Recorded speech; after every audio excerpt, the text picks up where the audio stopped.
Yes, sir. Yes, sir. Yes, sir. We are back on this very, very lovely Sunday evening. I want to wish everyone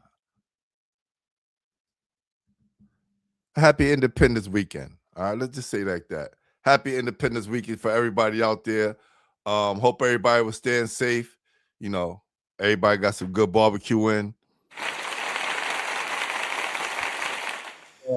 I had a chance to hit up a couple of barbecues. And it was my birthday weekend as well. So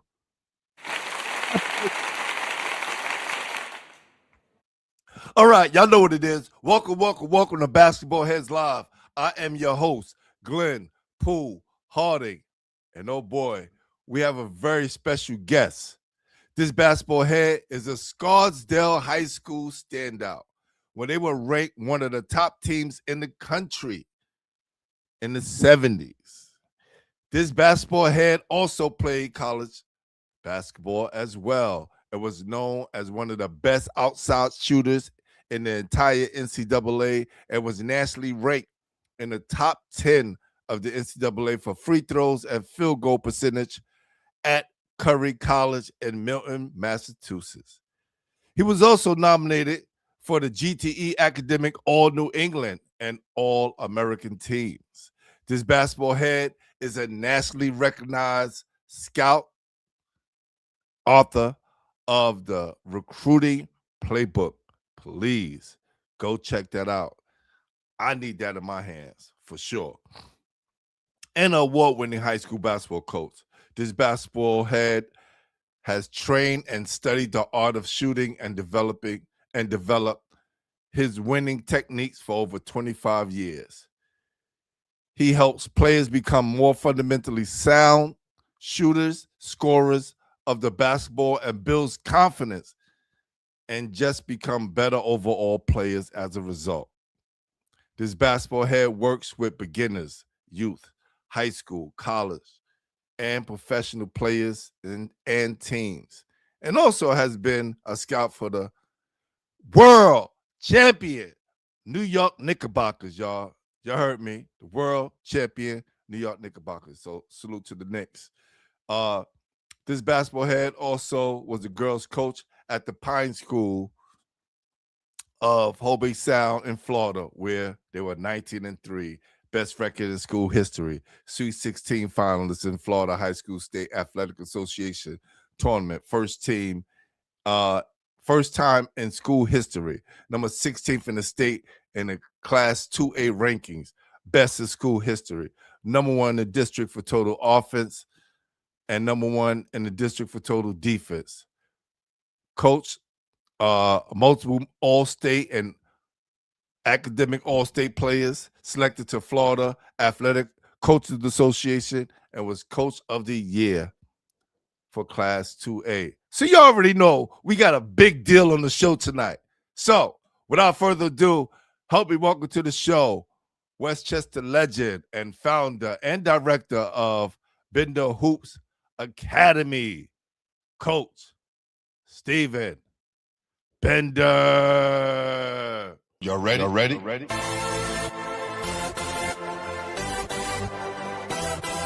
Yes. You have just stepped into the world of chaos, where everybody goes hard. Come on. Go hard.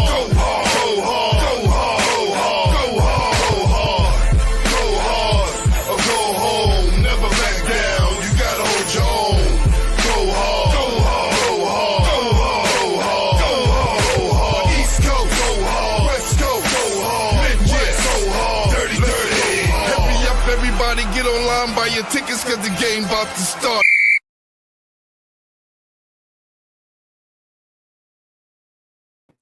Coach, how you doing? All right, Pooh, good to see you. Man, good to be seen on this blessed Independence Weekend. This is what we do, man. So another Pooh, Sunday Pooh, here. If I may, two things. First of all, happy birthday. Thank you. We'll celebrate when I see you. And number two, thank you for the intro. It just shows how old I am. Man, listen, you just done a lot of amazing things. That's all it is. There's a lot of amazing things, especially in this basketball space, where people put up a lot of fluff, and you can tell no matter what stage or what platform you're on, you become very successful. So that Thank you. I appreciate it. Definitely kudos to you. Kudos to you. So look, I want to jump right into this, right? Because we have a lot to talk about. And for those who are just joining the platform, if it's your first time joining the platform, please subscribe. Please share the content. And also, if you want to check out the link to Coach Bender's website, is here in the chat. I got it in the chat. So what you got to do is, copy and paste it, put it up, and you ready to go. Dominique Williams is already in the chat. Appreciate you. Appreciate you. Yep. So let's jump right into this. Who introduced you to the game? Wow. Beside the playground, I would probably say my father did when we were young. Where I grew up in Scarsdale, there's 5 elementary schools, and you kind of played for your local neighborhood school, and you're able to start doing that in 2nd grade, of which he coached that team with another guy.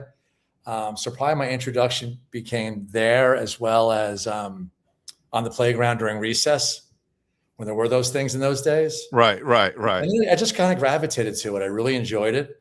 I loved to play outside, even as a little kid. So, and work at it, kind of shooting was my thing through youth and high school and college, as you alluded to, leave alone on the skills training side that I emphasize. But I just kind of liked being around the game and enjoying it. And then, like anything else, I didn't know at the time, but I became kind of good at it. Who doesn't like saying, who doesn't want to do what they're good at? Right. And again, and a neighborhood kind of level. I didn't know it from this. There was no travel back then, or AAU, or none of that stuff. Luckily, if there were maybe CYO and Temple teams, which I didn't play on either.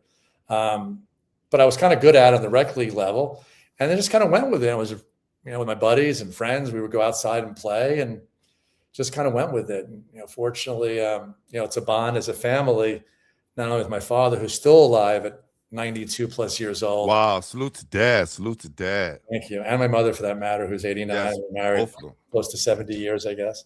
All right. But it's a bond that we share. And then I'm also blessed with my 2 daughters as well, who both played in high school and college. And my youngest played overseas after college as well. So it's something that's kind of stuck with us through time. And then I always thought about, how can I use my love of the game that I leave it to others to judge, but had some success with, really help others. And that was really the formation of, the Binderhoops showcases back in 1988. And you'll know this name, Glenn, all too well, Tom Konchowski. Yes. I was a 5-star guy, right, as a camper. Back when 5-star, Glenn, as you know, when you were probably there back from your Lincoln days, when 5-star was 5-star. 5-star. You got to get invited. And that's right. You remember the drill. So it's a whole different scenario than maybe it is today. That was like the chocolate factory ticket from that movie. Remember that movie? I do. Willy Wonka. Yeah. Willy Wonka. Yep. Yeah. You got one of those invites. You was set. They let me slide in the side door, but nonetheless we got in. But as you know, the talent there was just off the charts. My point is, I befriended Garfinkel and Will Klein, those guys, well through the years. And then when Garfinkel had to spin off the HSBI report to Tom was always very gracious, would come up, on public transportation as Tom traveled. And we built quite a relationship early on and maintained it through the years. Unfortunately, his passing, he always wrote up the showcase in the HSBI report, which I don't need to tell you on a national scale is one of the Bibles that was out there on a scouting report level. So through that association, let's slow down a little bit, because you kind of speeding balling a little bit. Let's slow down a little bit, and let's talk about, where did the love come from for the game? Like, you talk about you fall in love, 5-star and all those things, but I know the love had to be installed into you a little bit earlier than that. Like, around what age you say you fell in love with the game? I would say about 7 years old. Hmm. As I mentioned, and playing in that rec league where I had some success. We were a pretty good team. Again, it's a talent league, right? Right. Well, relative, but we were good. I was good at it. And then our grade, actually, even on a youth level, was very good.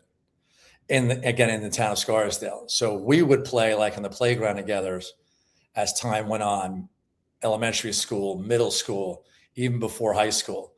We had talent, we had size, guys who could really play, guys who wanted to work at it. Again, you're playground driven, right? There's no skills trainer around, right? Right. There's no off-season coach. You're doing this because you want to be out playing because you love the playground. So it's really through elementary school and high school elementary school, middle school, that I learned not only to love it, but was seeing some success from it. I tell this to people all the time when I speak, either on career development or basketball or the recruiting. Find what you love. And the expression is you don't work a day in your life, right? Because it's fun. It's fun to do what you love and you're good at it. And some of us find things early on in life that's the case, or later on. On the basketball front, it was I loved it and I was good at it pretty much from the get-go, as I saw through the neighborhood. And then I just kind of stuck with it. Who are some of the people that you kind of like modeled your game after, or you watched them on television, or you saw them locally that you went out afterwards and you tried some of their moves, right? Remember those days, right? I do. I'm such and such. I'm Magic. I'm Dr. J.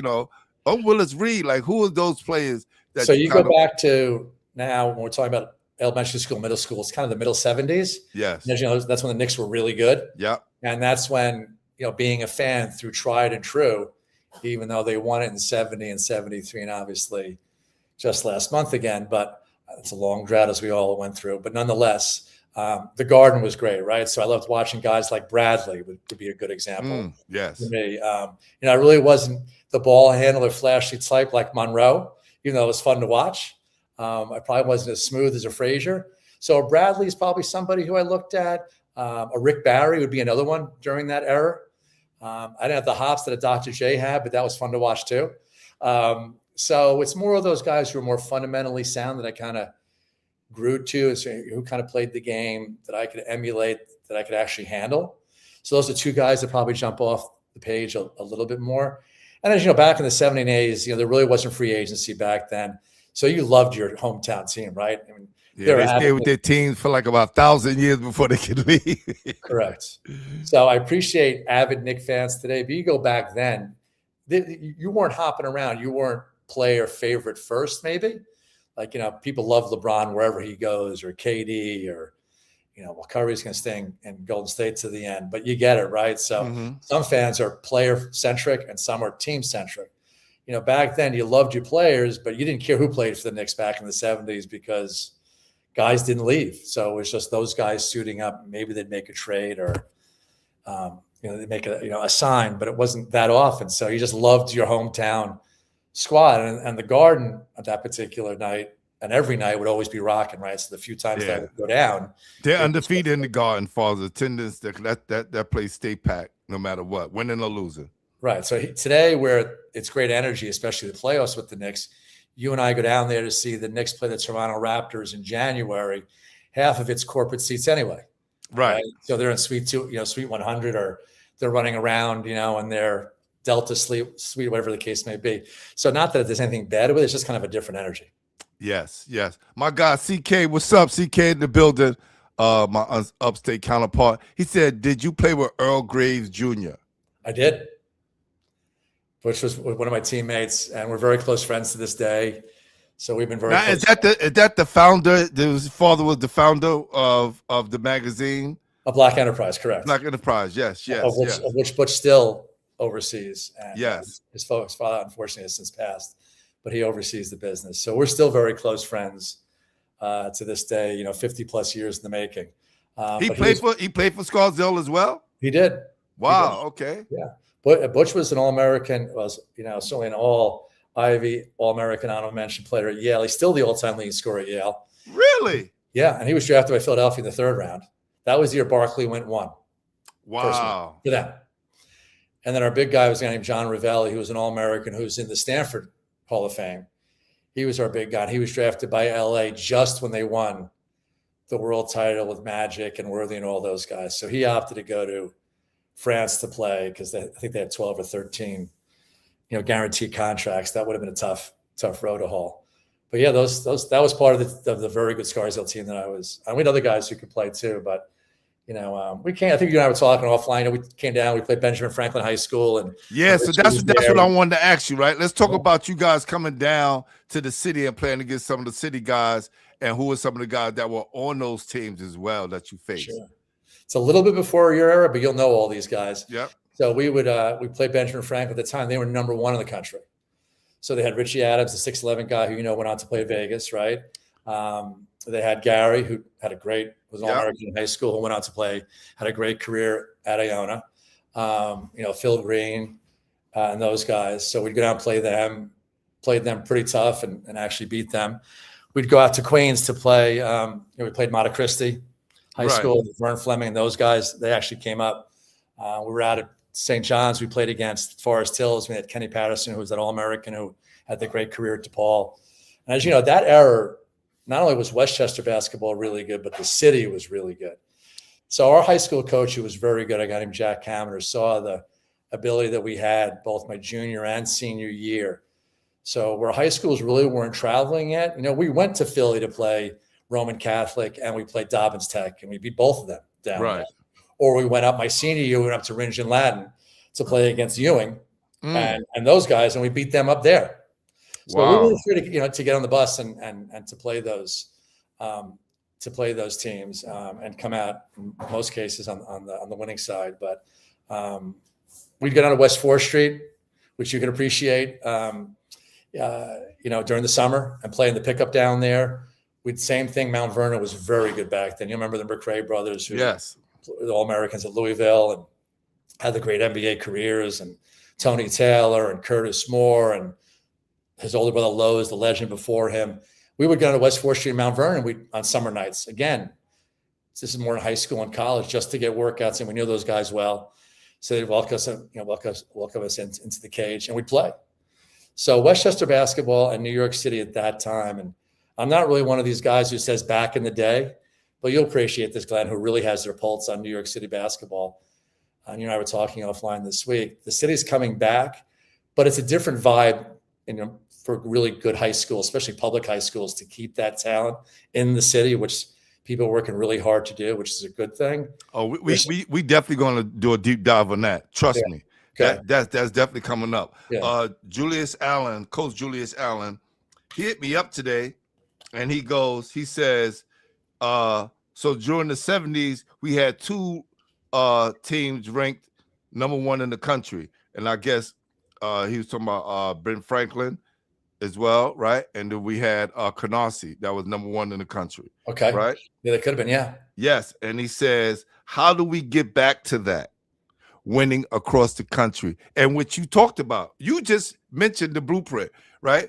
Not only doing well here, but going across the country in different states and winning as well, right? Because that puts you in those conversations being one of the top teams in the country, right? So we definitely going to talk about that a little later on and get into that. But I'm glad that you brought that up, because he just sent me that today, just out the blue. I get these text messages. Yeah, it's a real hot topic. Yes. Salute to Coach Allen. Appreciate you. Yes. So you guys are really, really making your way at this time in Scarsdale. When did you make the team? I made the team as a junior. Again, the team. And talk about that process, because a lot of kids, I was just talking to some kids this weekend from our AAU program, and letting them know it's okay to play freshman ball, like a JV ball. Like you come in, you want to play varsity, but do you want to sit? Yeah. And be a cheerleader. Yeah, of course. I mean, you can't get better by being on the bench. Right. Not complicated. Right. But today's expectations, I'll use the word entitlement by parents and kids, is a lot different, back then. When I coach, whether it be, AAU, or I did on the high school side, and I'll be doing a lot of stuff this coming winter down in Florida when I'm back down there. There's more parents in the gym than kids. Tell me about it. Right. Of course you do. So, and I can, manage that well, because I'm very clear the way I communicate, but it is a challenge for a lot of coaches, which is, really hurts the high school coaching profession in particular. Right. Because every parent think they're an expert. Yeah. Or their child is the best, where I appreciate the enthusiasm behind it. Yes. I say this all the time. And I said this is my own kids, especially on the recruiting talks that I give. Talk to your kids. They know where they stand. And most parents don't. They know how good they are. It'll make the air in the room a lot easier to breathe for everybody. They know. Question is, do you have the relationship with your son or your daughter to have it? Woo. And some Tell don't. them. That's right. Right? That's right. So getting back to the whole freshman, sophomore thing, if your question is, we were very, very good for several years. So to be on the varsity before your junior year, you'd have to be extraordinary. And a couple of guys did. There's no doubt. But you're talking about my 4 years in the high school from freshman, sophomore, junior, and senior, there were 3 or 4 dudes who made the varsity in total before their junior year from all 4 classes. Wow. So you weren't grasshopping, anybody. So in my freshman year, I kind of sat. I'd like to say I played for a jerk, but because we all think that way when we don't play. Right. I was the same player. You just wasn't ready. That's what it is. Yes. All 120 pounds of me wasn't ready.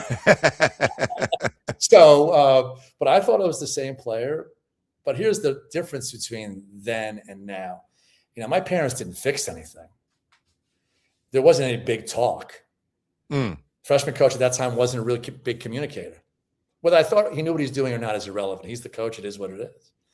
So I just internally, more than externally, getting mad and blaming somebody was, okay, let's get back to the playground. Yes. So by doing that between my freshman and sophomore year on the JV, not only do I make it, I started, which we had a couple of juniors. And I was the leading scorer on the entire team. Wow. So from one year to the next. Did I get better? I guess I did. I just Did you have a growth spurt? No. I didn't have a growth spurt or a weight spurt. So, if anything, I lost weight as the season went on. Right. As my teammates from yesteryear will laugh to. It is what it is, right? All the weights and nutriment I could drink didn't do anything. But nonetheless, so you just kept working at it, which again, it's getting really the core of what you're asking is. I say this to parents all the time. Before you start paying all these trainers or continue to pay trainers, right? How much is your child really going out to work on their craft on their own? Like players that I work with, regardless of level, I give you homework. And if you don't do it in between, we stop meeting. I don't want to take the session on because they don't want to do it. And by the way, and I say this all the time, and that's okay. So you've got to want to be better at it. I think that's a conversation that's needed today when parents are talking to their kids, like, who are the kids really playing for?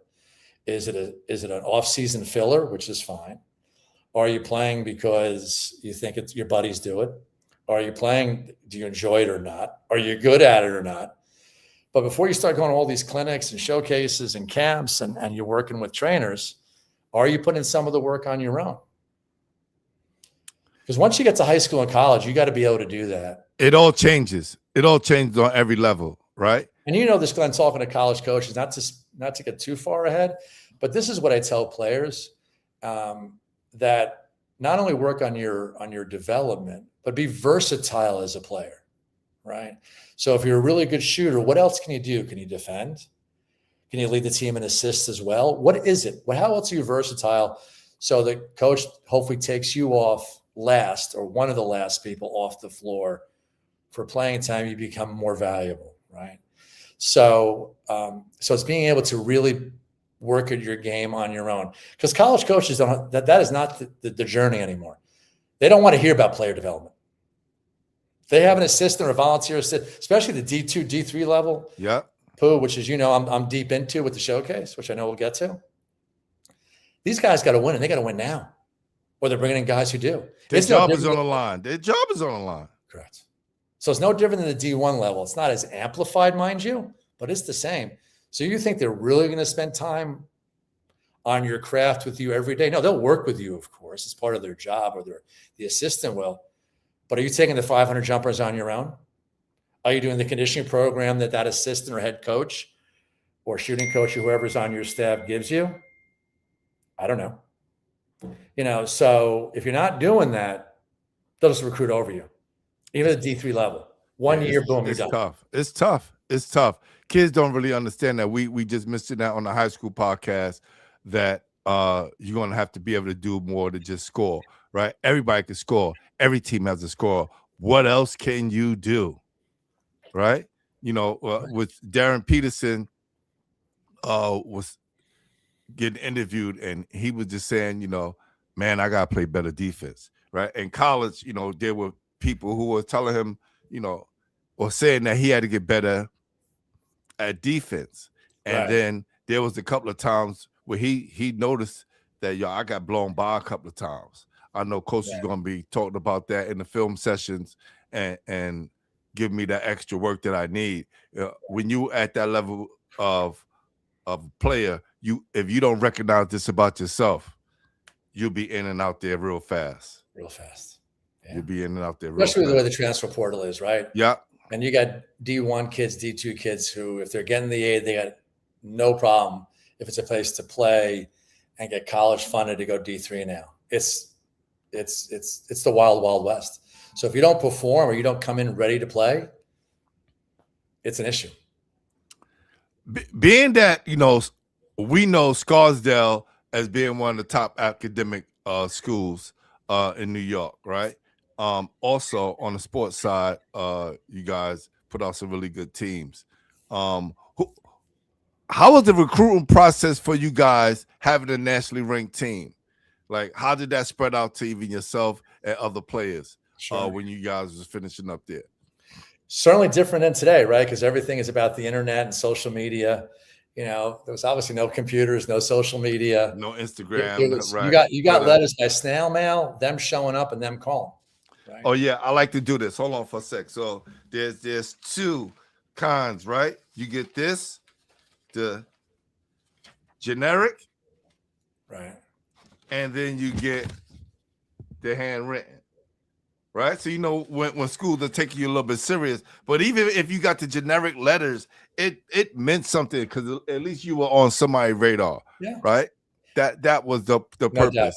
And it's what you do with that opportunity is everything. Right. And I talk about that quite a bit when I lecture with my book at schools about recruiting and what does it mean and when does the recruiting process actually begin and, et cetera. So back then, the rules with the NCAA Division I, II, or III were nowhere near as rigid as it is today. So, especially for our D1 kids, and I was recruited by a couple of D1 schools. It wasn't the right fit for me. Lafayette and CW Post Long Island, who was a very good Division II team at the time, were recruiting pretty hard. Adelphi and some other ones. The D3 fit ended up being best for me, but it was. With us being on a national scale and of course, kind of going to 5-star, there'd be 200-300 coaches in for the week, and they were camped out. I mean, there were more college coaches than campers. Right. Because you had players from all over the country flying in for those sessions. So those are great weeks, right? Talk about looking to get better. Oh my gosh. So and the friendships that you get from that, right? Yes. So you talk about Canarsie, right? Yes. On Sally. Yes. Right. Yes. I went to 5-star with John. We met there. And look at it. He 6 rings? Yeah. Right, four. I think it's four. Okay. Yep. Between the Pistons and he's got a great podcast down in LA and et cetera. So again, the game in terms of what you're doing to build relationships. We used to drive back and forth from Brooklyn and Westchester together for rides to 5-star up in Honesdale. But anyway, so a lot of the recruiting came from that. Obviously, the team doing very well. So you run a lot of radars. But ultimately, these coaches had to come out and see you play. And that's back then, unlike today, Glenn, you can appreciate college coaches actually went to high school games. But, we're playing down at the Garden. We played Truman down at the Garden. We're playing at St. John's, right? We're playing at Iona College. We're playing at the Westchester County Center. Where all this is kind of big stuff to them. We were doing back in 78 and 80. Right. So these were marquee games. I only say that they're marquee games where guys like Dean Smith and Luke Carnesecca and Terry Holland, who's the coach at Virginia, they're flying up to the Westchester County Center to scout these both teams for that matter, if you will, because we're not playing a schlubby team, right? They're equally good from wherever the city or Queen, whatever it may be that we're playing them from, they're ranked highly, if not as high as we are. Or we're playing Mount Vernon at the time at Iona College. It's packed, sold out, on a Friday night or a Saturday night, as it were, where the Iona College team wasn't drawing that kind of fans. We're 1 in New York State at the time. They're 2. We're 10 in the country. They're 11. Wow. So that alone brought in 30, 40 college coaches just sitting courtside because Mount Vernon had a half a dozen guys who could play D1 and D2. And, we had, again, 3 or 4 guys who could easily play at the college level. So they the bees kind of went where the honey was. What made you and Curry College such a good fit? Like, what was it about Curry College that you knew, okay, I go play here, get a great education, and be good with that? Yeah, for me, I never questioned the playing part. And I don't say that from an ego standpoint. Again, with the competition I'm coming with and from day in, day out, to go to that level, I felt very comfortable doing. It was really finding the right fit for me academically. And I say this to people all the time. I'm happy to say, high school for me was a struggle. I was a decent enough student. As you mentioned, the standards of Scarsdale High School are quite high. It's one of the top 10 ranked, most academically driven public schools in the country, actually. Yeah.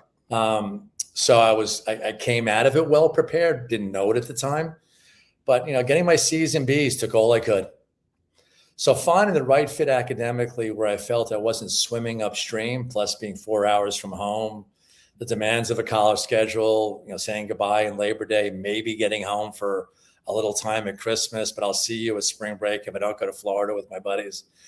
So you're away from home, right? You go from, being at home and being taken care of at home to, being a man. I left for college. I was 16. I hit 17 October of my freshman year. So I was young. Wow. So it was more finding the right fit academically. I just felt that kind of need. The basketball kind of take care of itself, which it did. Had a very good career there, as you outlined. It was just more of where would I fit in best to be able to do that. And, academically ended up being the perfect fit for me. I was well prepared from Scarsdale High School, brought the same attitude to the classroom that I did from the basketball court. Like, I'm going to continue to work until I'm successful, regardless what it took. I've kind of carried that through my life, not knowing everything is a straight line. There are many detours and setbacks for sure. But I kind of always had that determination, which is organic for me and my personality. How I got that, I have no idea, but it is what it is. So I'm thankful for that. And then for me, I don't think I got 6 grades below an A in college. Lists and presidents, lists and things like that, because it just all kind of came together. The tools came together, and I was more prepared than maybe I thought. But you don't know sometimes until you go through it. Right. Basketball kind of took care of its stuff again. College level practices in high school, college level talent I'm playing with and against, demanding schedule. We would travel. 3-hour practices were nothing for us. NCs and 2-a-days on a Saturday were nothing for us. You'd have to lift after or before practice was normal. So I get to college, they say, this is going to be your schedule. It's like, okay, this is what I do now. So and it's not to my credit. It's really the credit of the guy, the coach and the staff who ran the program, right? They ran, and he came from college. He coached at LIU for CCNY, pardon me. He played at LIU. So he kind of came with that mentality of running like a college program. Now that I look back, I had no idea at the time. So when I got to college and then throwing all these things, I was like, okay, I've been doing that for 2 years. Right. So there wasn't that adjustment to me. Playing with 6'8", 6'9", 6'5" guards was not an issue for me because I'm either playing with it or against it. Now at home, I was a counselor 5-star after I graduated. So to me, it was just organic, and I could hang with it. I wasn't necessarily one of the better guys in the court, but there wasn't like, this guy doesn't belong. I was more than fitting in with, talent that ended up going Georgetown, North Carolina, Notre Dame, Michigan. I mean, you name it. These kind of guys are there. Brian Warwick, who was a great guard for the Sixers at the time, who came out of St. Joseph. He's a counselor with us at 5-star. Sedell Threed is at 5-star with us as a counselor. These are guys who are career NBA guys who are coming to 5-star as a counselor because the runs are that good. So to me, it was just kind of part of what I did, just because I enjoyed it. None of it was calculating. I was just, swimming with the right guys. I could do it where I belonged. And then from that, you just kind of, you ride it, which I'm glad I did. What game did you feel like or what year did you feel like you started to come into your own as a player on a college level? Even though, the transition was, kind of seamless for you. But when did you feel like you started to come into your own? That's a fun question to ask. I'm going to give you two, if I may. My first one was actually in high school. We're playing White Plains High School at home on a Friday night. It's packed at Scarsdale High School. And our two best players are really struggling.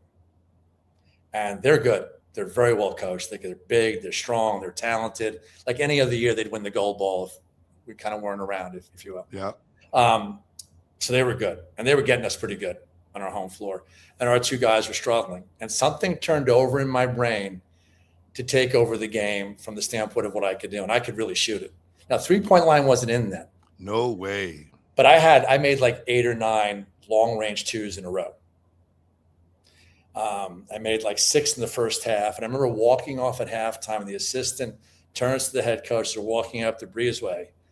And the head coach turns to him, Steven's really coming along. And the assistant turns to him, true story, and says, coming along, this kid's arrived. Nice. And I heard it, right? Ended up having a great rest of the season. Confidence. Woo, right? Yes. And then in college, it was probably during my sophomore year, right? Where I really had learned to put the ball on the floor as well as be a really good outside shooter. So again, getting back to that versatility, and just being able to fill it up.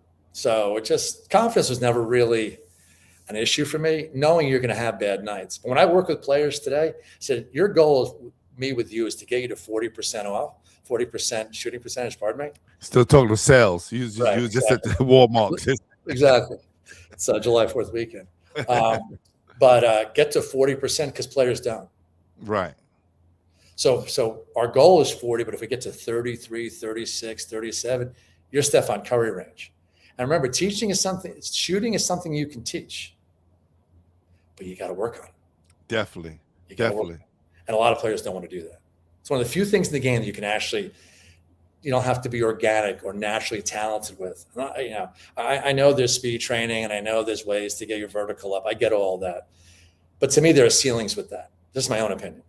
But on the shooting side, if you really work at it and you're taught correctly and you work on that craft. So it was those kind of things that I kept doing. So I started to get buckets. But my junior and senior years where I started to score a lot. Okay. Yeah, there's a player who I won't mention that comes to mind right now, who's a very good shooter for one of the top teams in the city, but he doesn't have a driver's license. And I'm listening to you talking, and you're saying, even though you was a good shooter, when you started to put it on the floor and being able to get to the basket, that made you an even better player. How important was that to your game once you gotten yourself a driver's license? Yeah. I think that evolved for me over time. Had I had that skills training or that kind of coaching earlier on, I probably would have been told that. Because, the catch and shoot, that was my bread and butter. Right. Very quick release. You couldn't get to me fast enough if you're in a 2-3 matchup, whatever it is, and I'm hanging in the corner.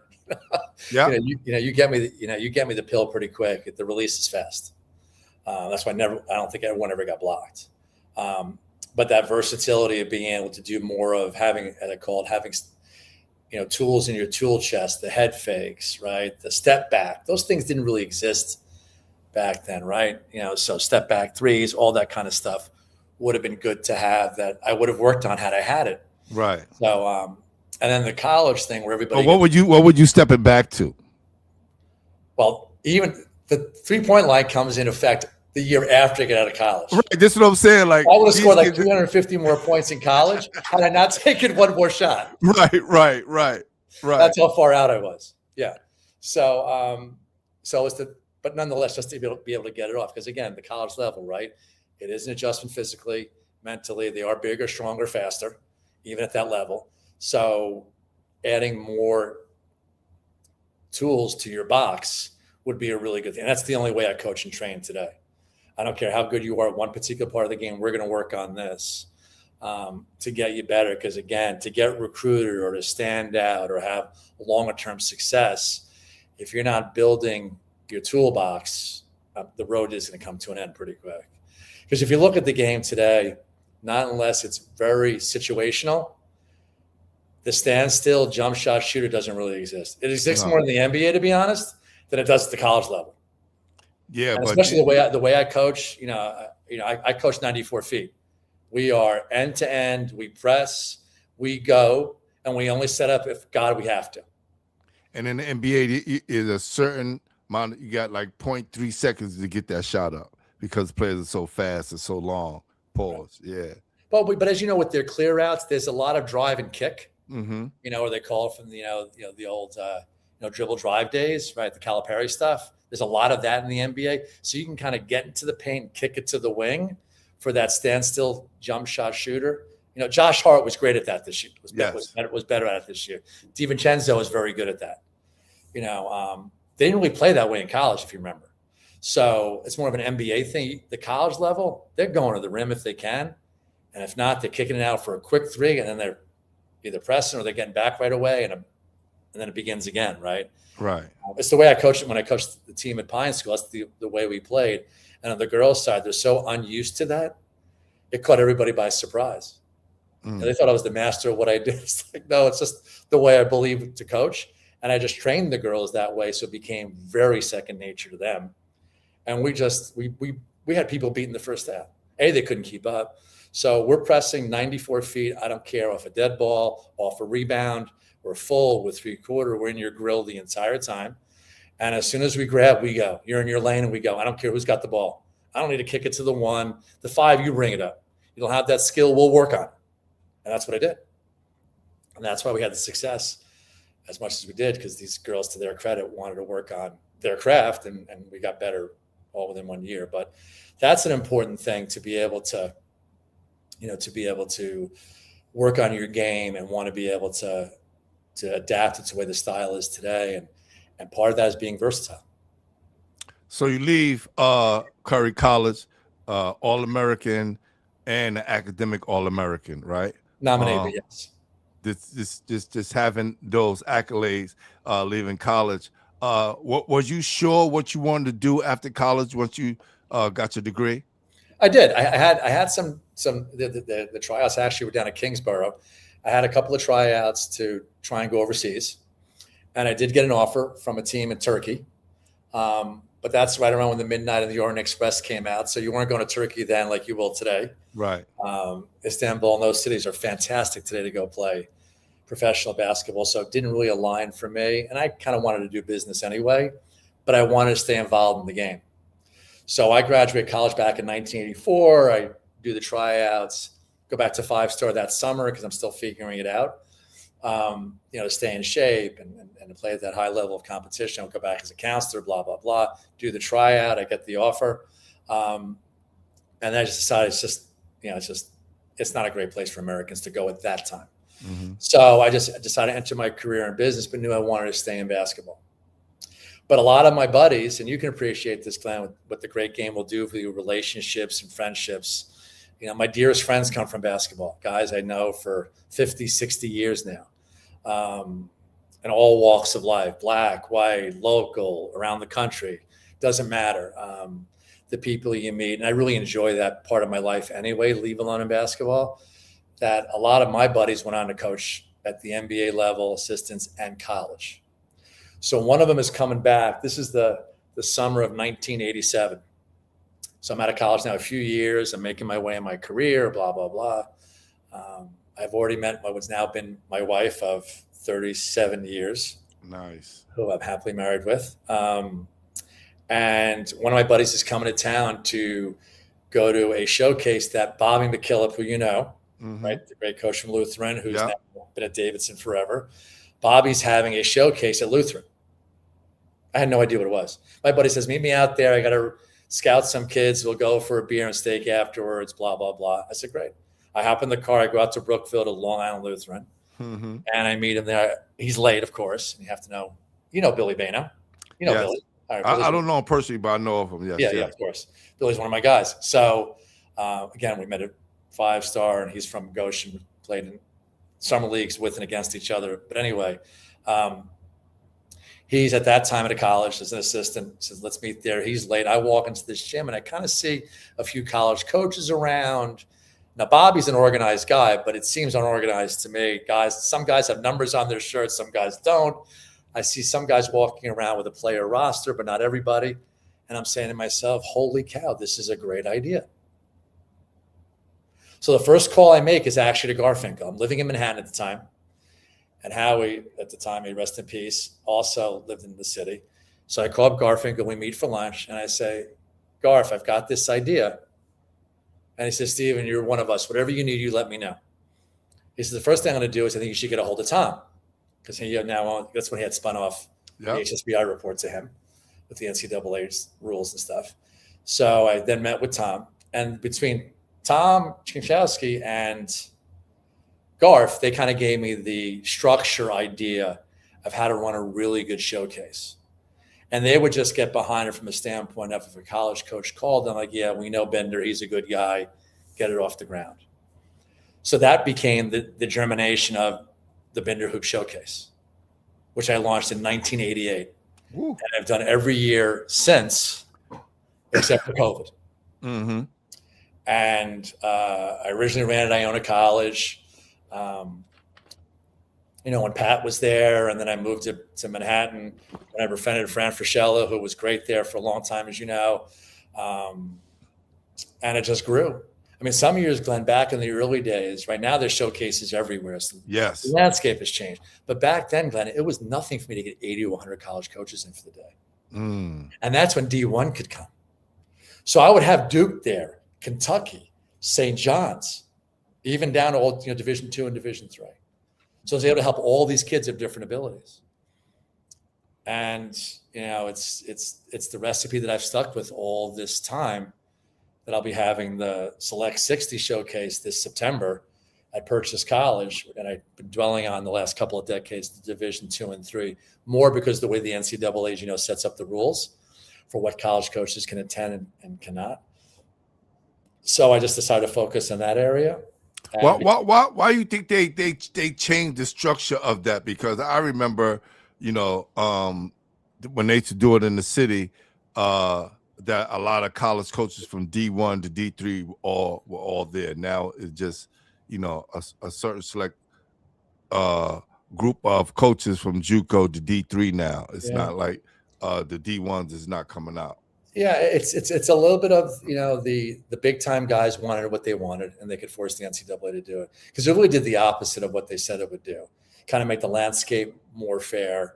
D1 coaches have budgets to be everywhere. The reality is they were not everywhere. Right. You can't be everywhere. There are just so many hours in the day. I don't want to be overly simplistic, but it's the truth. What it did, though, was it hurt the mid-major, the low major Division I's, right? So your Ionas at the time, your Fairfields, your Maras, it hurt them. That all of a sudden they couldn't go to a Binderhoops showcase or anything else, right? So it kind of did the opposite. And it stuck that way, really ever since. Because it was only decades later that college coaches who run their own camps where they can make money by inviting students out. This didn't exist then. It's just a byproduct of it. Because some people say, well, college coaches can have their own camps. Well, they can, and they do. But not then, they didn't. But now we could, get 400 kids into a gym at $400 a pop. You do the math, right? It's quite lucrative for them. So I saw that pretty early on when the rule changed. So I just pivoted to where, D3 can still be out 24/7, which is the case to this day. And D2 right now with the changes as a result of the transfer portal, they've loosened that up too. They have the same rules and regs or not as Division III. So I'll get those two areas of school. The emphasis really being the D3, because the transfer portal on the D2 side, they're really centering on the D1 transfer. Definitely. So it's not a Binderhoops thing. They just don't need these things as much as maybe they did 5 years ago. Well, the Catholic school had a great turnout this year, far as the level of coaches that were able to attend their team camp. And you look at the disparities between the PSL and the Catholic school. It's not even night and day. It's just like, it's a shame. It's like day and apocalyptic. It's like, say the PSL they don't do enough, I feel, to attract the kind of clientele that they need for their players, even though they're the biggest league in the country, right? And they don't do enough as far as promoting their player. But that's a whole different issue. But Right. let's just stick with the Catholic School League and what a great job they did as far as bringing out, college coaches from Stony Brook all the way to Michigan State and St. John's, right? Yeah. So that whole batch of coaches that was there that week, it was amazing. No doubt. Yeah. So it's, as we've talked about, or you and I offline, the reason why, the Binderhoops Showcase has been so successful is that it really gives kids the right exposure that they need. And what I mean by that is taking a limited amount of kids, right, making sure they're playing the whole time, Mm-hmm. having all the action going on in one gym on 3 courts, which I have at Purchase. So the college coaches literally have no other place to go but the one gym, the 3 courts, to watch the talent. Because you go to these other events and these operators will overpromise and underdeliver, right? They'll take many more kids than 60. Mm-hmm. They charge an arm and a leg. And what exposure do you really get out of it? It's simply put is, I don't even take a college down the street, which they could easily overflow to some years in terms of demand from players, because I don't want coaches to miss anything. Right. So to me, it's about helping young people get to the next level, not about prospering from it. Because this has never been a money thing, a money earning thing for me. And anybody who's come to the showcase, who sees what we do and the investment we made is huge, and the organization that we run. But for what people pay or don't pay, the math doesn't add up. But as a business guy, I cover it because I don't want it to be diluted on why we exist, or else you become like everybody else. You're coming to my showcase that way you're going to be one of 60 kids. You're going to play for 4 hours with appropriate breaks. You're going to be in a setting that's more combine-like. We do 1v1, 3v3, 5v5 with some shooting drills. So your game really is profiled. Is really. There's no hiding. There's no hiding. There's no hiding. And I get 40 plus college coaches in the gym. Well, here's some of the colleges that you got: Utica, Skidmore, Canton, Amherst, Alfred, John Hopkins, Middlebury, Hilbert, Oswego, SUNY Westbury. Your school: Curry, Hunter, Manhattanville, Cortland, St. Joseph College, Hardwick, Colby, Bentley, Adelphi, Carnegie Mellon. Right, just the disparity. So much. Brooklyn College, right? Drew, Plattsburgh, Pace. So many different universities and so many places where kids could go and become a student athlete. I just think the wide variety is awesome. And here's the thing, Glenn. Yeah, I'm sure you preach this when you're out speaking as well. I get this a lot, right? Well, I'm not so sure I want to play Division III. I don't think I need to do that. Here's the reality of it. Less than 5% of all high school varsity boys basketball players in the entire country will play Division III basketball the following year. And you're telling me that's not on your radar? You're lucky if you can play it.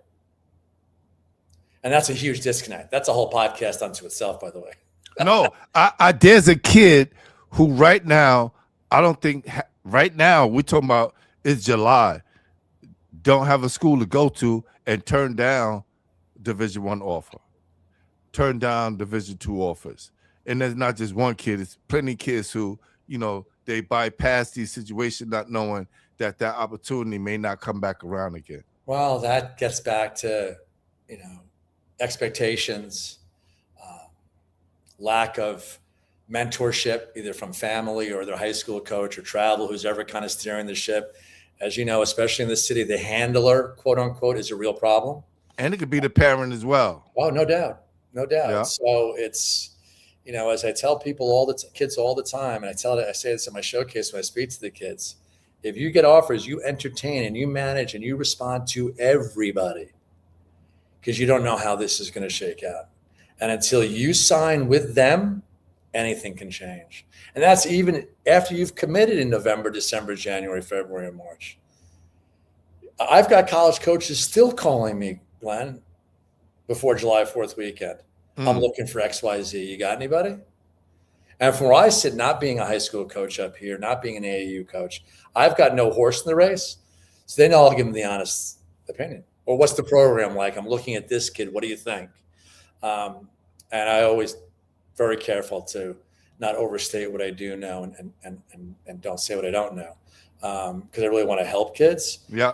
But the reality is the kids take, and travel coaches take this part for granted. And I'm really convinced that being at this a long time, the high school coach and travel coaches, where they mean well, are they really equipped to handle the recruiting process? Mm. From an education standpoint, Yes. from a leadership standpoint is what I'm talking about. I'll go under the umbrella that everybody means well, which is probably not the case, but I'm not here to judge that, right? I'm just here to say, do you really have the tools to lead Marcus Brown, right? Les Williams, whoever it is. Whoever it is. Yeah. Whoever it is. That's important. That's important. And especially, right there. Especially for the city kids, right? This could be the difference between college and not. Cool, you know that. Yeah. You deal with this all the time. So it really needs to be handled with extra special gloves. And that's what we bring from the Binderhoops showcase. When I talk to the kids about recruiting, you get real exposure. After 4 hours of being on 3 courts, playing the whole time, 40 plus college coaches come see you. If you're good enough, you're getting recruited out of that showcase.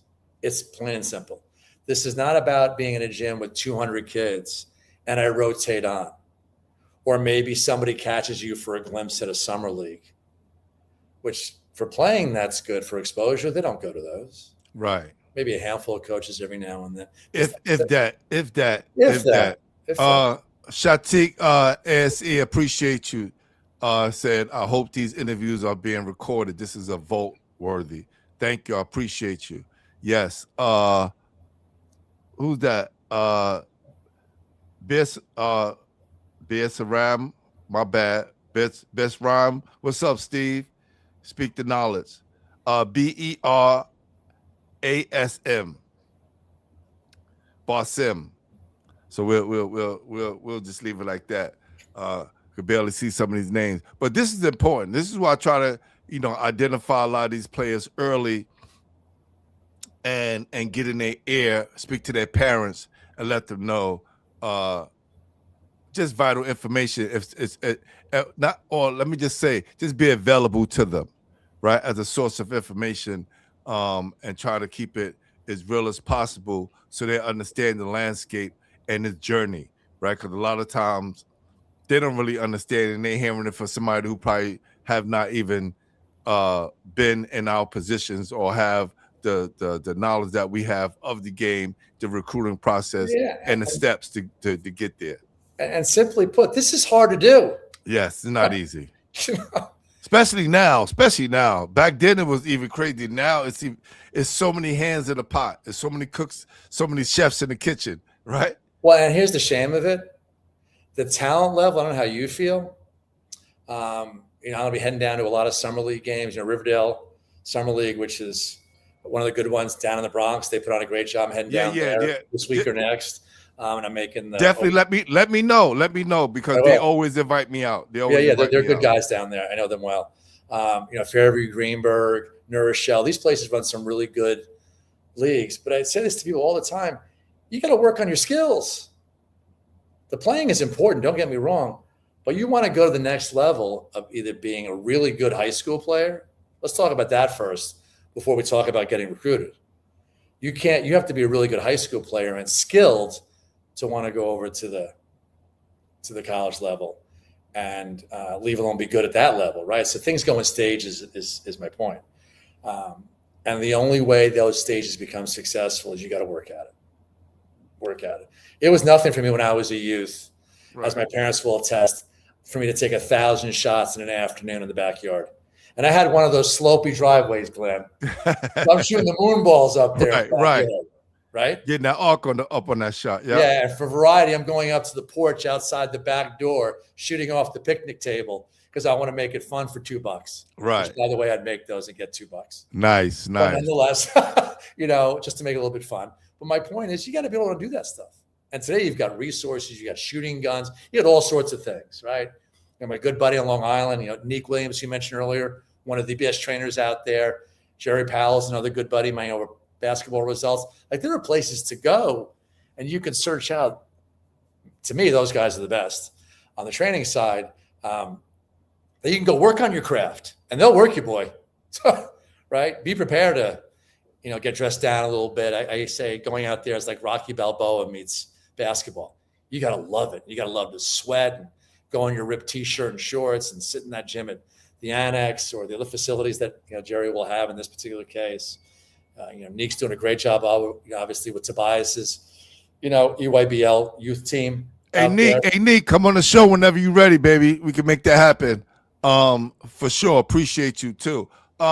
What came first, the skills development or the showcase, or it was a combination of the two? The showcase. Once I was able to establish its brand and its credibility, honestly, because I've got 60, 70, 80 college coaches on speed dial. No problem. If it's not more through the years. And I think after 37 years, you would. Right? So no problem. So that really came first. And then from that, you build it. It's like building a business, right? You build a good product. You do the right thing. You say as you do, and you do as you say. Yeah. I'm one of those guys. That when I wanted to do some coaching, which I didn't have any aspiration at the time, or a full career in business, that some of the skill training could be interesting. And some of it really started to take flight when my girls were playing.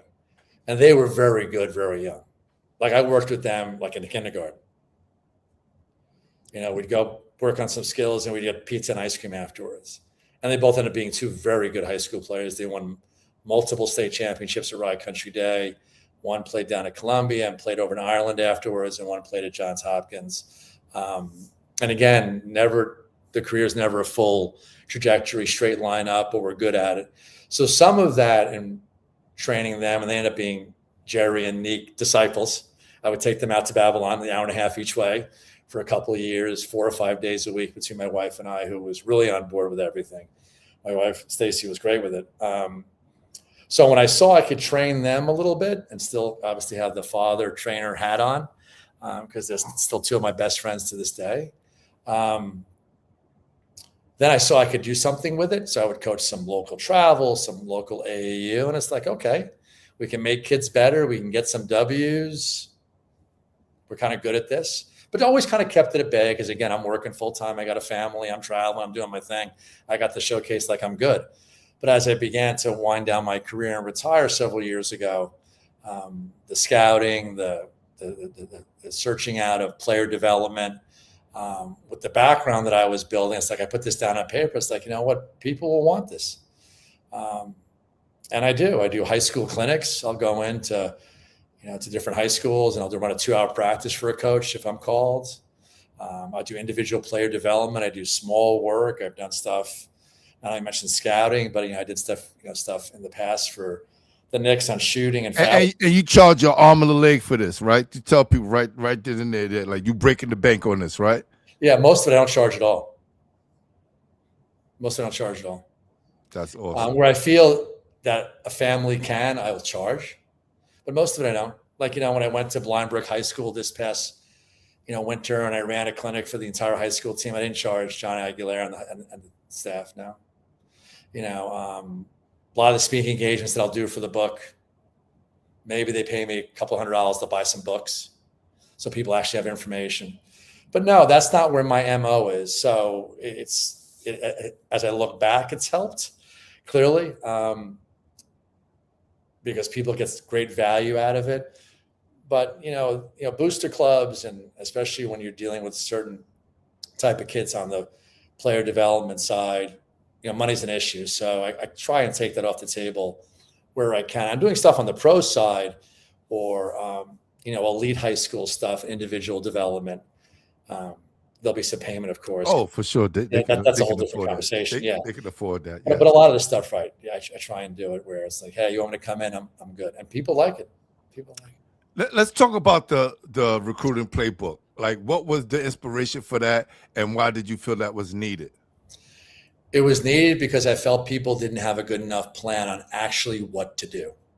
So this is after a couple of decades of running the showcase, Xeroxing, handing out written sheets, Word docs to help kids with recruiting. And I literally looked down one day at myself, and I look at my file and say to myself, I got all this stuff here. I could write a book, which, by the way, you would think I'm the last dude in the world who could write a book. But it was actually, the editing was the hardest, but the writing of it was fairly easy. And I hired a good editor, by the way.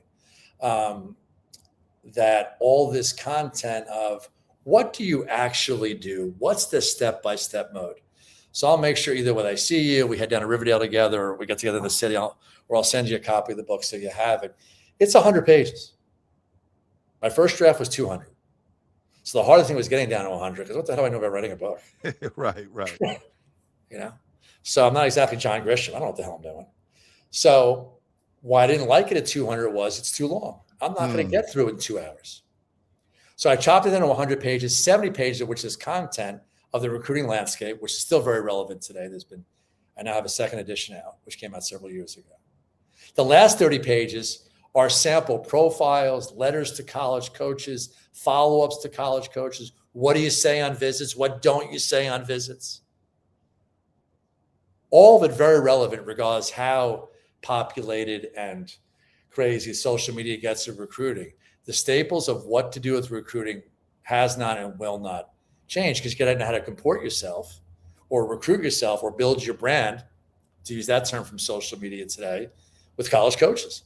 And remember, you're 18 talking to a 30-year-old or 40-year-old. They do this every day. You don't. So that's all that perspective that I bring. And that's why the book has been successful. And when I give it to people, it's like, wow. I tell parents this: you don't read it until your child reads it first. Good news is, with 2 cans of Coke or 2 iced teas, whatever, you're getting through the entire book. Because honestly, I don't want to read anything that's going to take me 4, 5, 6 hours to get through. Yeah. Because you got to give people the info, and you got to give them the plan. That's what the book does. And since 2013, and then in 2017 or 19, when I came out with the second edition, they've been wildly successful, either on the speaking circuit or it just sells off my website, because I self-publish, that it gives you those tools, and I will get you recruited. And my book is, by the way, is for all sports. Where I'm a basketball head, the book is all sports, because recruiting there are nuances that are different, mind you. Right. But in terms of you reaching out to college coaches and how to do that properly, whether it's field hockey or basketball, it really is the same. Kevin Quinn said it's a easy read, right? He said, hold on. Kevin Quinn said the playbook is so simple to follow, but so on point. Well, thank you for that. That's awesome. He was a big-time college football player at Johns Hopkins, so he would know. Nice. Hold on. I want to make sure. Put this. It says your recruiting playbook maximize your opportunity to play college sports. That's it, correct? That's it. 2013. You can go to binderhoops.com, and there's a link on there too, people. And I have all sorts of videos on there and recruiting tips. Yeah. And all that stuff right here. Is at no cost. So there's I got plenty of stuff right to here. get there. I love free stuff. So there's a lot of free stuff on there as well. Yes, for sure. So if you want to get the book, the link is in the comments, and it will be in the bio section of the YouTube channel. We go back and watch the playback. All right. So this is a good transition, because you mentioned coaching your 2 girls, and then you later on coach girls down in Florida, right down at the Pine School. What was the major difference you see between coaching girls and boys? I always like to hear this. I always ask this question for those who coach girls and boys. Girls are really good at taking feedback. And great listeners and following through, right? And as you put it, great listeners. So, for example, this team that I took over at the Pine School, right? I was there for 2 years. The first year, I coached the middle school boys, as the parents called them, the COVID kids. Right. They had never played a game, and they had never had really any formal training. This is a small little private school. in a town where my wife and I have our winter home. And the kids struggled, and even learning skills. So I always say this to anybody who wants trainer tips. It's important for you to adapt to your talent. You don't make your talent adapt to you. The really good coaches keep that in mind. And I always found as a trainer, even though as a coach, I did that. So I adopted to these kids. And first couple of games, Glenn, we are getting freaking hammered. We're not even scoring 10 points. Right. And this is a guy who likes to go 94 feet fast break. I'm a fit to be tied. But I realize what I'm dealing with. Anyway, one practice, one day, and this as a player and as a coach, I saw it all click for them. Fast forward the rest of the season, we didn't lose a game. At that time, the girls' varsity basketball team, I think, was like 5-18. Their average margin loss was like 35 plus. So the AD comes to me and says, we want to make a change. Would you go coach the girls' varsity? And I'm coaching the middle school boys for a few days a week. It's 10 games. I'm hopping in my convertible. I'm going to practice. I'm coaching. I'm a mile from home. Like, whoa. But as my wife will attest, when the AD called me about this, it's like, oh, this is kind of on the bucket list. Didn't really pursue opportunities in New York. Maybe I could have through the years to coach at the high school level. But I felt that might have muddied the waters of the showcase. We didn't do it, blah, blah, blah. Like, okay. So I agreed to 1 year to start. And I said, so I'll take it under one condition. This gets back to your point about girls and boys. I said, I'll do it if the girls understand what they want to achieve out of it. So they're great articulators. They'll tell you, they'll speak their mind better than boys, I find. So they aired the room on what they didn't like about their current season, what they wanted out of next season, which really aligned with what I wanted because they wanted to be better. They wanted to see what winning was like. Meanwhile, I have no idea what the talent level is. I have no idea the competition we're going to play. It's like, okay, well, I think if we do certain things, we can be successful. I still don't think we can win more than 5 games. Right? So, and I say, fine, we're going to start training March 1st. Their season ended like a week before. Right. Week off. We're getting in the gym now. I have under my Binderhoops, I have an AAU moniker. So, because high school off season, you can't do. So I have an AAU moniker, so I could be with them. And we trained 4 to 5 days a week, either at 6 a.m. or 4 p.m. after school, 4 to 5 days a week. Wow. The entire spring semester. And the improvement they made, and all my skills and drills were all skills-based that had conditioning in it. I'm not a big suicide guy. Those days are over. We're not allowed to call them suicides anymore, God forbid. That's it. Up and downs. That's We may trigger someone. Right. So what I saw from March 1 to when they got out of school, the first week in June, it was incredible. They said, Coach, can we set up summer sessions? Oh, nice. Definitely scaled it back, but we did. And then in the fall, for the first time ever, we entered a fall league against big Florida public high schools. We ran the table. We didn't lose. We're beating teams by 40. Wow. Glenn, you'll appreciate this. I had 6 players, and we're going 94 feet the entire time. We were in your grill the entire 32 minutes. 6 players. You went 6 players, 19-3, which is crazy. Well, second half of the year I had 5. My second best player tore ACL. So from middle of December through the state tournament, I have 5 kids, and we're still pressing the whole time because my kids, the girls, bought in, got better from it, built great confidence. I built a system that worked for them. And from that, they just did what they needed to do. It became organic to them. Most of our games, I kid you not, they were over in the first half. I'm up 37-5. Right. I didn't have a bench to empty. So I'm thinking of plays because I'm not a big rub it in guy. It's not what I do.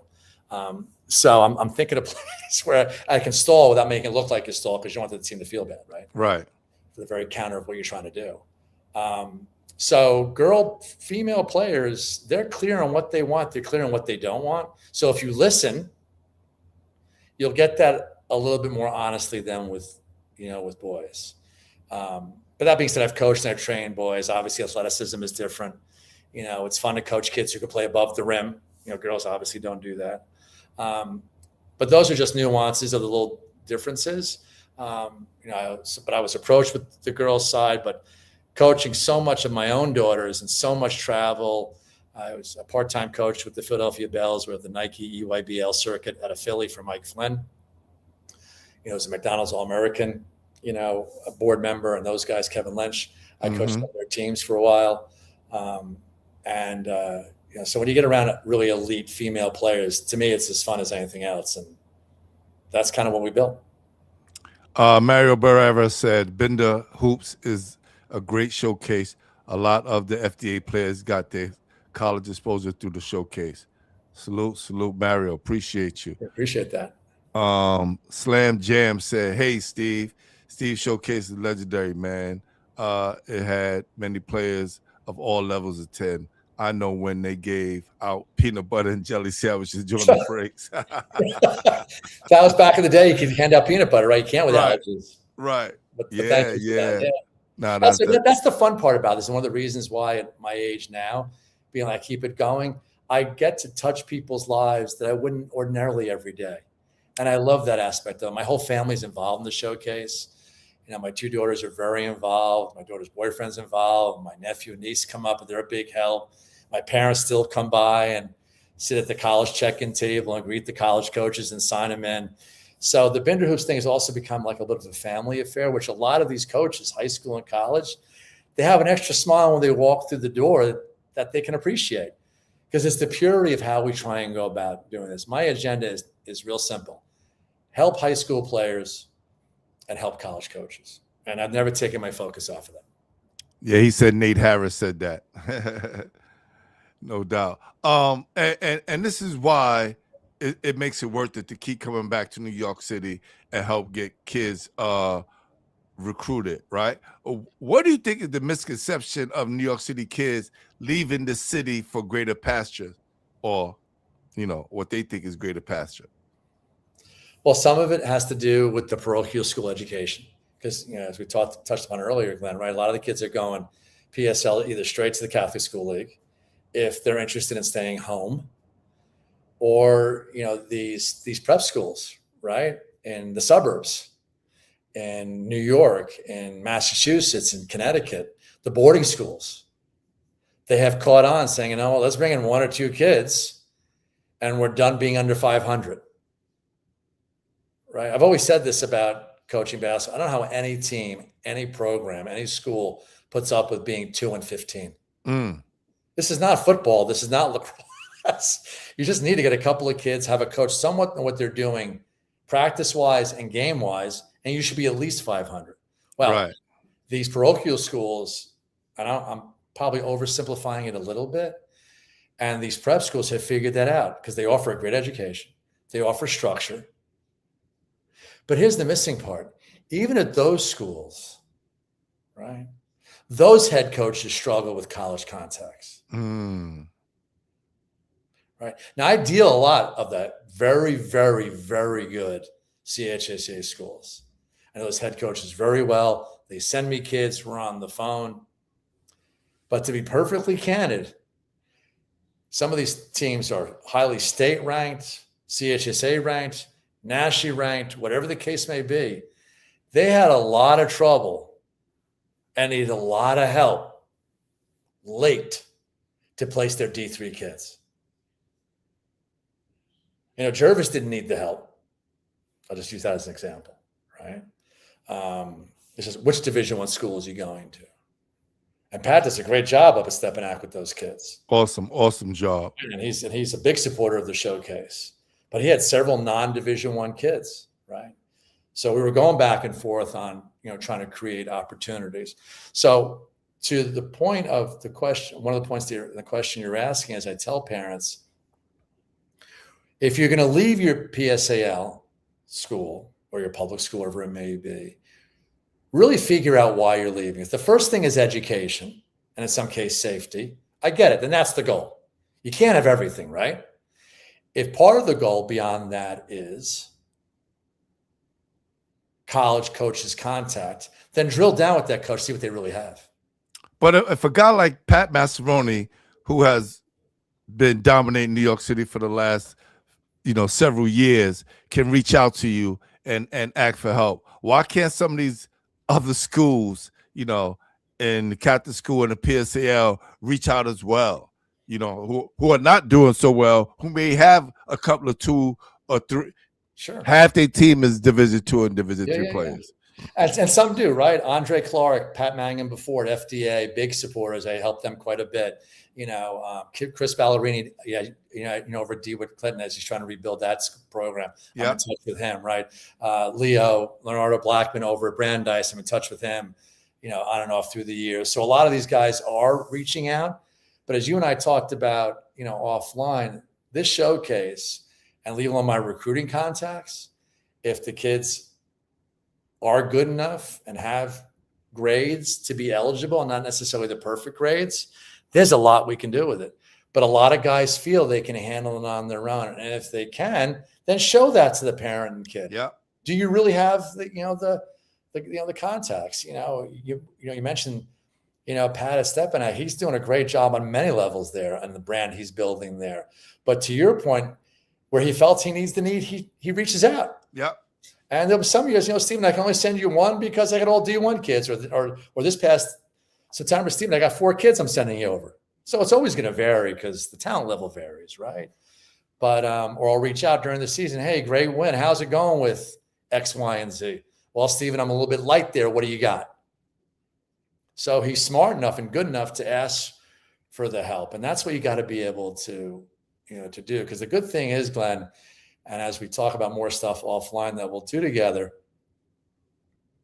I don't say no to anybody. If I can help, I'm quick to act. Yes. Doesn't mean I can deliver, but I'll certainly try, and I'll get you, I'll get somebody to read the profile. I'll get somebody to watch the video. After that, whether the fit, the need, are they good enough? Does the Zoom call go well? That's beyond me. Yeah. But, can I be the matchmaker? Sure. I do it all the time. Okay. If you had one thing to change about your journey, the things you do on the skill development side and the showcase, you had one thing to change about anything, what would it be and why? You mean as a trainer?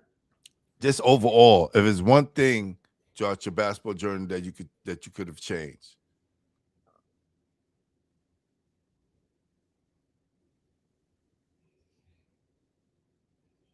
One thing I could have changed. I would have been intrigued to go bigger time than I did. Why do you say that? Because I think I would have been pretty good at the D1 level, low D1 level, your Patriot school, that kind of level. And Roy Chapman, before he took the job at Pittsburgh, we were in contact quite a bit through my high school coach. And then when he left, it just fell apart. But because my buddy Clyde Vaughn over at New Rochelle, he goes over to Pitt, and he was a scoring machine, if you remember Clyde. Was one of the best players of all time. But I just think that could have been an interesting, it's not necessarily that would do over, but more like if I were to go on that journey again, that would have been interesting. You'd give it a better shot. You'd have given it a better shot. And knowing today, right, transferring is like getting up in the morning. Yes, that's right. It's like no big deal. Like, okay, you just easily transfer if it doesn't really work out. From a playing standpoint, that is. Right. So, so that would have been kind of, intriguing because I saw the way I played at 5-star and I played with and against those guys. And, it was over 7-8 days and, we'd have, double headers in the Council League at night. So there was a lot to judge your talent against. It wasn't like, I had one great game for one night of the whole week and I think I'm better than I'm at. No, it's like, that would have been kind of interesting. But, it's, again, the recruiting landscape was so different then. And I'm a fairly conservative person at heart, even though I'm willing to try things. that I knew what I needed to do to probably get through the next 4 years to build the next 40. And that was get a really good education and know that I can play at the D3 level. So I was good with it. And I enjoyed it. It was great. But I think that's something that could have been kind of intriguing for me to at least like, if I'm 17 again, which path do I want to? Right. Knowing today transferring is not a big deal if basketball doesn't work out, and knowing your career is probably fine, right? Because it's not a big deal, and it's not. But again, different time, different. No, that's real. Worst things. So. Ready to have some fun? We're gonna get into the top 5. Ready? Okay. All right, now it's the hardest part of the show, baby. Just letting you know. Top 5. Top 5. Sir, yes, sir. All right. Top 5 guys you played with. Anywhere. Top 5 guys I played with anywhere. Okay. I'm going to tell you John Sally. Mm-hmm. I'm going to tell you Isaiah Thomas had already retired, but he's a good buddy. Wow. That list is long. It's the hardest part of the show, That list man. is long. I'm going to throw my teammates from Scarsdale because I hear about it if I don't. So those 2 guys, Ravelli and Graves. But, in terms of with and against, Billy Bano would be up there. The McRae brothers would be up there. You only can name 5. You can't name. This is not something where you give everybody. Right. So we name it 5. Can't bring nobody off the bench. All right. Well, now I got to bring in 5 stars. So hold on. I need to redo here. Okay. Patrick Ewing. Okay. John you played Sally. with? Did you played with? Yeah, like in the Okay. Good. In the counselor games, right? Good. Yeah. That works. Yeah. Not officially. I didn't play at Georgetown now. But I would say Patrick Ewing. Mm-hmm. John Sally. Yeah. Brian Warwick, who was with the Sixers at the time. We were on the same team together at 5-star. That's 3. Yeah. And 2 more. I'll throw in Butch Graves and John Ravelli just because they're my homies. Hey, you got to do that because you're going to hear about it. What are you talking about? We wasn't on your top 5. If I went to 10, just for the record, they would all be probably former. We're not doing 10. We're not doing 10, Steve. Come on, man. Only 5. All right, fair enough. All right. Top 5 guys you played against.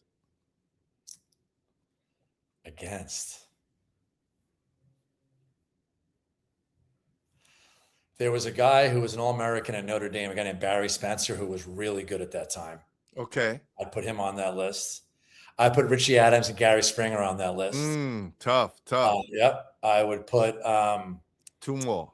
I would put a senior year, a guy who really lit it up against us out of nowhere. He got a full ride of Virginia out of a guy named Jim Runcie at FDR High Park. He had 40 in the county center, like it was nothing. Remember, no 3-point line. Oh, yes. And he's throwing up 40. And he's not exactly getting to the hole either. He was just unstoppable. He was unconscious. Right. Like I said, he got a full ride of Virginia out of it because Terry Holland was there that night looking at our big kid. But anyway. One more. And my 5th, I'll say Clyde Vaughn. Nice. And Rochelle. All right. Well, let's do the hometown. Top 5 guys from Westchester County. Let's just wrap it up to you get a combination of all your guys out there. But you only can pick 5. That I played against in Westchester? No, just your top 5, period. All time? All time.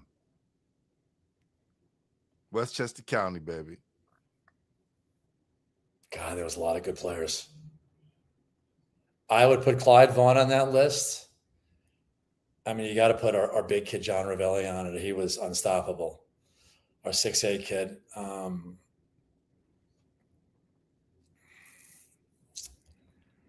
These are good questions, Glenn, but there's so much talent. I know. That's why they're the hardest. Yeah. I think you got to put Scooter and Rodney on that list. Yes, most definitely. That's 4. Yeah. And I think I'm going to do an asterisk. I think you're putting Bernard Toon from Gordon. You only pick one, brother. We put Gus Williams. Oh, rest in peace, Gus Williams. Definitely. Right? Definitely. When I found out he was from New York, man, it just blew my mind. Watching him early on for Seattle Supersonics. And then find out his brother. No, and then I go find out his brother is Ray Williams. It's like with the Knicks forever. Crazy. Yeah. So, I mean, It's a Mount lot. Vernon, especially back in that 10, 20-year span, oh my Lord, they had Yeah. Yeah. a dozen or two guys who went to the league. And then Sabino had a slew of great players as well. So Bobby's a big supporter of the showcase. Huge, yes. Big huge. supporter of what we hear too, a basketball Yeah, he's head. a good guy, and Yes, he's great guy. has the right intention across the board. Yeah, Also, very good at what he does, like Pat, and not afraid to reach out. that's right. I help his kids every year. Yep. That's why they're great coaches, program. man. That's why they're great coaches. All right, before we wrap it up, let everybody know why they should attend and support the Binderhoops Skill Academy. Well, Skills Academy, if you want great training, but more importantly, if you're a serious, committed high school player, right, or JUCO for that matter, I take both, and want to play at the college level, this showcase, you're going to play the most, and you're going to be seen by the most college coaches in one gym at one time. That's why you attend. It's better than any other event that exists. Such as fact, Glenn, it's the longest running college recruiting showcase in the New York metropolitan area because we've been around since 1988. Not to say there aren't other good venues, but you're around that long. You deliver for high school coaches and kids the exposure they need to go the next level, and college coaches what they need to recruit. And those things always meet in everything that we do as a staff. And that's why you attend. But you've got to want to really be committed. And that's the kind of player we attract. And that's what we'll have in September. No doubt, man. Listen, Steve, well, man, this is the beginning of a great relationship. Appreciate you coming on, sharing your story, and giving the knowledge that the people need. And for those who want to get his book, you can check out the website, which is in scrolling. It's in the chat, and it's going to be on the YouTube channel as well. So you check that out and get, the Recruiter's Playbook.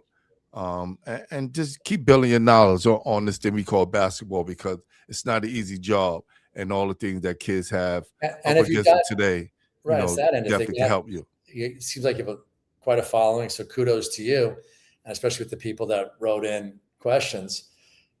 To them, reinforce that if you've got players or know of players that need exposure, sign up at binderhoops.com for the event in September, because the previous 36 years, it does sell out.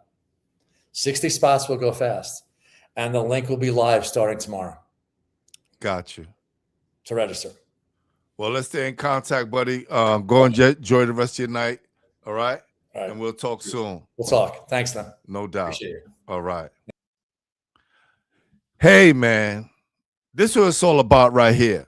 This is exactly what it's all about right here. Building bridges so young people can cross over them. And Steve has done a great job with his platform, Binderhoops Skill Academy, and helping hundreds and thousands of young men achieve the success they need to get to the college level. Now, if you heard the story, you understand the importance of being a consummate professional, having education first. Even though later on he talked about, man, if I would have gave that Division I school a look, but I was planning for the next 40 years of my life, so education was important to me. I think that's something that we have to take into importance and understand that this is a marathon. You're not running a race. So for him, building the next 40 years of his life, enable him to come back and help those who need it the most. So to everybody out there, we appreciate you coming on the show. Thank you for checking out Basketball Heads, the official home for New York City basketball, baby, and New York in general. All right. So it's saying that. Make sure you subscribe, like, share the content, because we out, baby. All right. Peace. Basketball Heads, Glenn Poole Harding signing out. You heard? Y'all ready? Y'all ready?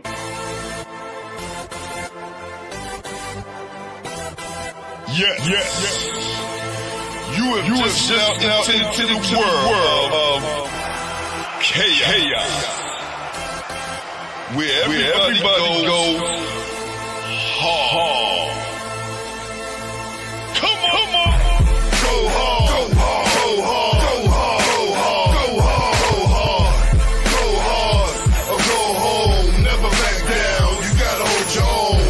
Go hard. Go hard. Go hard. Go hard. Go hard. East Coast. Go hard. West Coast. Go hard. Midwest. Go hard. Dirty. Hurry up, everybody. Get online. Buy your tickets, cause the game about to start.